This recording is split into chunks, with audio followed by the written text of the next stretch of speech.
اب وہ کون کون سی کنڈیشنز ہیں جن کا ہمیں خیال رکھنا چاہیے؟ سب سے پہلے جو کنڈیشن ہے وہ ہے اخلاص. دعا مانگنی ہے تو صرف اللہ سے مانگیں. اگر درمیان میں کچھ بابا جی ہیں ان سے بھی مانگ لیں، کچھ تھوڑی 3-4 ان سے بھی دعائیں مانگ لیتے ہیں، کچھ ان سے بھی مانگ لیتے ہیں، پھر اللہ سے بھی کچھ مانگ لیں گے تو ایسی دعائیں قبول نہیں ہوگی. ہمارے ہاں اللہ معاف کرے لوگ مسلمان ہو کے اسلام کا اور ایمان کا دعویٰ کرنے کے بعد فلاں سے کہتے ہیں جی، ڈائریکٹلی پکارتے ہیں. اس بعض علماء کا یہ کہنا ہے کہ کئی دفعہ ہم مسلمان کفار مکہ جو قریش تھے ان سے بھی بڑھ کر شرک کرتے ہوتے. کیسے؟ قرآن مجید میں اللہ تعالیٰ فرماتے ہیں کہ قریش مکہ جب تھے وہ شرک کیسے کرتے تھے؟ وہ اللہ یعنی وہ صرف جب خوشی کی حالت میں ہوتے یا عام حالات میں ہوتے تو پھر وہ کیا کرتے تھے؟ اپنے بتوں کو پکارتے تھے، معبودوں کو پکارتے تھے. لیکن جب وہ مشکل میں ہوتے تو صرف اللہ کو پکارتے. قرآن کہتا ہے کہ وہ جب سمندر میں ہوتے ہیں تو کیا دعوا اللہ مخلصین لہ الدین فلما نجاہم الی البر اذا هم یشرکون. جب وہ کشتی میں ہیں سوار تو چاروں طرف سے کیا ہو رہا ہے؟ طوفان آ گیا اور کشتی جو ہے وہ طوفان کا شکار ہو گئی. تو اس وقت کفار مکہ جو بتوں کی پوجا کرتے تھے دعوا اللہ مخلصین لہ الدین، وہ صرف اللہ کو پکارتے تھے. اس وقت کسی کو نہیں پکارتے، سب بت بھول جاتے تھے. لیکن جیسے ہی کیا کرتے تھے؟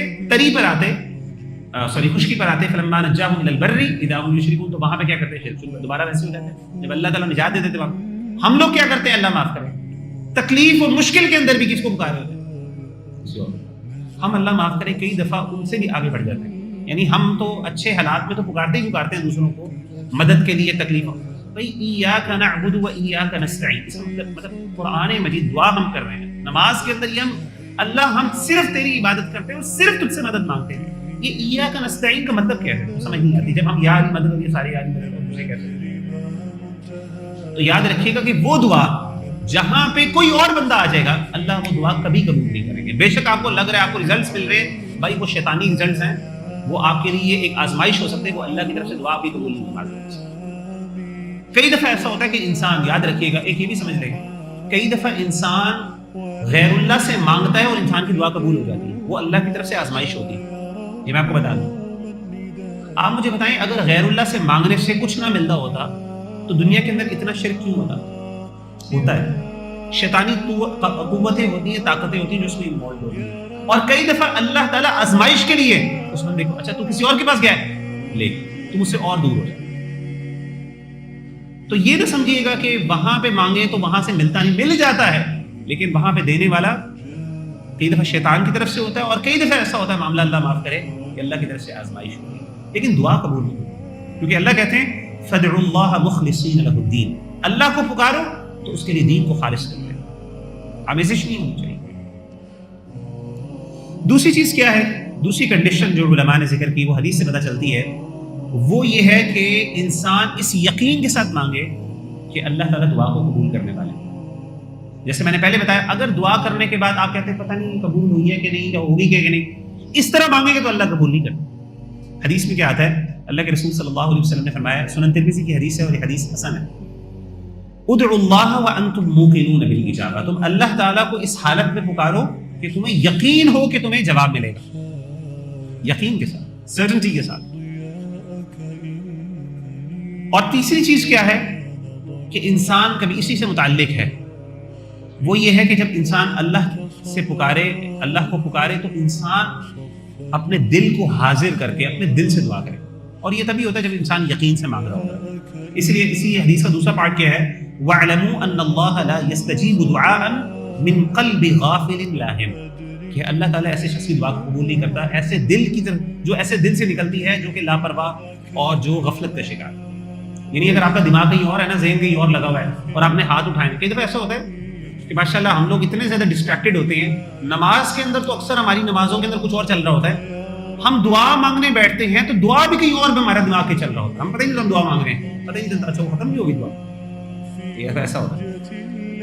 تو آپ کا کیا خیال ہے؟ آپ جی میں بڑی دعائیں مانگ رہا ہوں، آدھے گھنٹے سے بیٹھا ہوں. بھائی آدھے گھنٹے سے آپ بیٹھ کے آپ کا دماغ کہیں اور ہے نا، آپ کا دل اس میں نہیں ہے. تو اللہ تعالیٰ لا يستجیب دعاء من قلب غافل لاہ، غافل دل کی دعا اللہ تعالیٰ نہیں قبول کرتا. قیامت کے دن آپ کو پتا ہے کہ جب انسان کی ٹرانزیکشن صرف نیکیوں کی بیسس پہ ہوگی، ایسے موقع کے اوپر انسان کے لیے سب سے بڑی بات پتہ کیا ہوگی؟ اس کو کوئی نیکی مل جائے، کیونکہ وہاں پہ انسان نیکیوں کے پیچھے، آپ کو پتہ ہے، لوگوں سے ملنا جلنا بند کر دے گا. وہ ہے نا تصور کہ وہ بھاگیں گے ایک دوسرے کو دیکھ کے. یوم یفر المرء من اخیہ وامہ وابیہ، ایک بندہ اپنے بھائی سے بھاگے گا، اپنے باپ سے بھاگے گا، ماں سے بھاگے گا، بہن بھائیوں سے بھاگے گا، بیوی سے بھاگے گا، بچوں سے بھاگے. کیوں بھاگے؟ بھاگنے کا تصور کیا ہے؟ اصل میں بھاگنا اس لیے کہ نظریں چرا اس لیے رہے ہیں کہ بھائی وہ کوئی سامنے آ گیا اور کہے کہ جی بچپن میں میں نے تمہارے ساتھ یا پھر دنیا کی زندگی میں نے تمہارے ساتھ فلاں نیکی کی تھی، آج مجھے اس کا کوئی ریوارڈ چاہیے، آج مجھے ذرا اس کا پے بیک کرو. وہاں پہ اس زمانے میں حساب و کتاب بہت ہوگا نا، قیامت کے دن تو ہر چیز کا حساب و کتاب. یعنی ایک بندہ اپنی اولاد، اپنے ماں باپ، سب کچھ دینے کے لیے تیار ہوا کسی طریقے سے میری جان بچ جائے. تو ایسے موقع پر جب انسان اتنا زیادہ ڈیسپریٹ ہوگا چھوٹی سی چھوٹی نیکی کے لیے، تو ایسے موقع پر انسان کو اللہ تعالیٰ اس کا جو دعاؤں کا سٹاک ہے نا وہ کھول کے اس کے سامنے پیش کرے گا.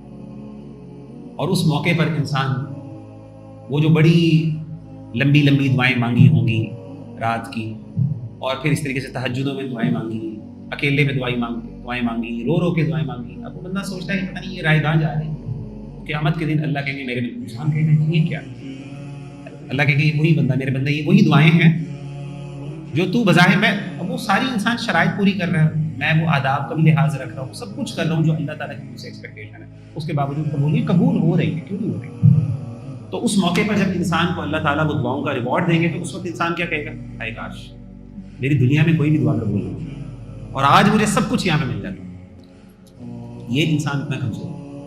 تو اگر آپ ان 3 لیولز کو دیکھیں تو تینوں موقعوں پر دعا قبول ہو رہی ہے. ایک یہ کہ انسان کو وہ نعمت مل رہی ہے، دوسرا یہ کوئی نہ کوئی تکلیف اس سے دور ہو رہی ہے اس کے برابر، اور تیسری چیز کیا ہے کہ اللہ تعالیٰ نے اس کو اس کے لیے آخرت میں اسٹور کر دیا جب انسان کو سب سے زیادہ اس کی ضرورت ہو. اور اللہ کو پتا ہے کہ میرے بندے کو سب سے زیادہ اس دعا کی کب ضرورت ہو.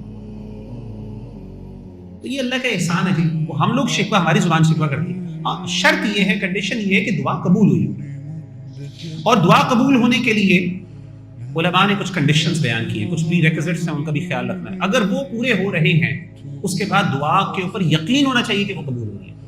یاد رکھیے گا، دعا کی کنڈیشنز پورا کرنے کے بعد شک کرنا یہ اللہ کو ناپسند ہے. ایون کوئی بھی آپ نیکی کا کام کر رہے ہیں نا، کوئی بھی نیکی کا کام کر رہے ہیں، اگر آپ مثال کے طور پہ آپ نماز پڑھ رہے ہیں، آپ نماز پڑھنے لگے، آپ نے اچھا وضو کیا، آپ ٹائم پر آئے، آپ کے کپڑے صاف پاک ہیں اور آپ نے نماز پوری پڑھ لی ہے. نماز کے بعد اگر آپ اس میں شک کریں گے پتہ نہیں اللہ نے قبول کیے کہ نہیں، یہ شک جو ہے یہ ناپسندیدہ ہے. یہ شک نہیں کرنا چاہیے، یہ اللہ کے بارے میں بدظنی ہے. آپ کا حسن ظن یہ ہونا چاہیے کہ جب میں نے وہ ساری ریکوائرمنٹس پوری کر لی ہیں تو اب اللہ نے میری دعا کو، اللہ نے میری نماز کو قبول کر لی ہے. اور یہی نماز دعا کے بارے میں بھی کہ جب آپ نے وہ کنڈیشن جو میں ذکر کروں گا انشاءاللہ اگر وہ آپ نے پوری کر لی ہیں اور آپ نے ان کے آداب کا بھی لحاظ رکھ لیا تو اب آپ کو اللہ تعالیٰ کے ساتھ یہ معاملہ حسن ظن کا. اگر آپ پھر بھی شک کریں گے اس کا مطلب ہے آپ اللہ کی رحمت کے بارے میں بدظنی کریں. یہ ناپسندیدہ چیز ہے. اسی لیے آپ دیکھیں کہ وہ لوگ جو وسوسوں کا شکار ہوتے ہیں، ہمارے علماء نے، ہمارے اسلاف نے ان کے ساتھ بڑی سختی والا معاملہ کیا. یہ اللہ کی رحمت سے نا امیدی کی ایک مثال. اسی لیے unnecessarily یہ سوال کرنا کہ جی پتہ نہیں بتائیں میری دعا قبول ہوئی ہے کہ نہیں، میری توبہ قبول ہوئی ہے کہ نہیں. اسے بہت سے لوگ سوال کرتے ہیں کیسے پتہ چلے گا جی ہماری توبہ قبول ہو گئی، کیسے پتہ چلے گا جی دعا قبول ہو گئی. بھائی آپ نے وہ کنڈیشنز پوری کی ہیں کہ نہیں کی؟ اگر آپ نے پوری کی، جی میں نے پوری کی ہے، تو بس اب آپ کو حسن ظن ہونا چاہیے اللہ نے قبول کر لیا. حسن ظن ہونا چاہیے.